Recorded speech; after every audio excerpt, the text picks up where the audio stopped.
সবার ভুল তোমার পরে আসলো আল কোরআনের ছায়াতলে। খালিদ ওমর আলী আবু বকর ইসলামী ঝান্ডা নিল হে তুলে। আল আমিন তুমি ছিলে যে সদা সকল মানুষের তরে। হে রাসূল তোমাকে ভুলি আমি কেমন করে।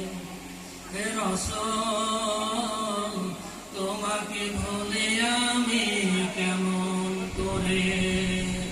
আসসালামু আলাইকুম ওয়া রাহমাতুল্লাহি ওয়া বারাকাতুহু।